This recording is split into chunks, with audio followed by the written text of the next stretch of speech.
Okay, so let's talk today about the Polaris strap.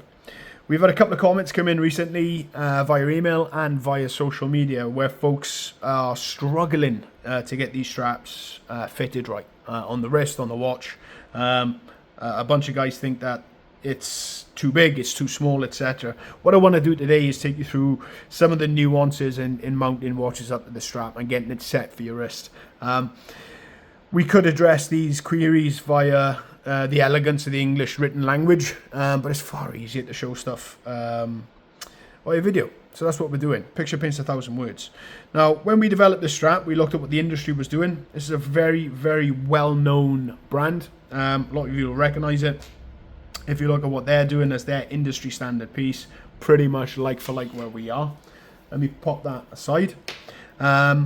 Something we need to consider as well when mounting watches is just how much real estate the watch takes up. As you can imagine, the Seiko is going to take up a lot more room of the webbing than the Rolex is. That's a 42mm case. This is a 36. Let's find something in the middle. Let's go with a toe neck and let's offer this up to the watch and let's just see how this works. But before we do that, let's measure my wrist.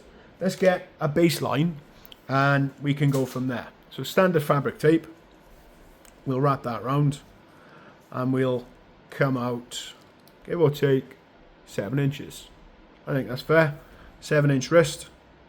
Yeah, we'll rock with that. Set that aside. Right, let's get this watch mounted up and let's see how this works out. So, you can always slide it in, but for the sake of this video, we took the bars off, so let me get them remounted.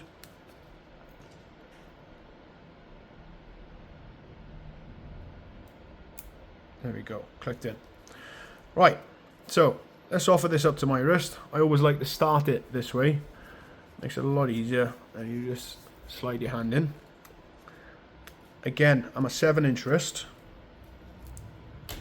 and that is way, way, way too big.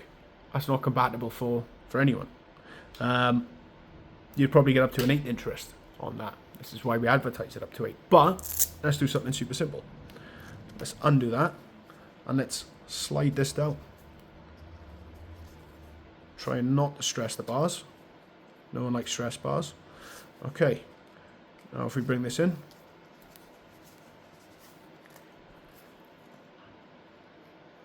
and we bring that round, and now all of a sudden, the same size wrist, the same watch, on the same strap, and we've lost all that excess, and we've actually got extra.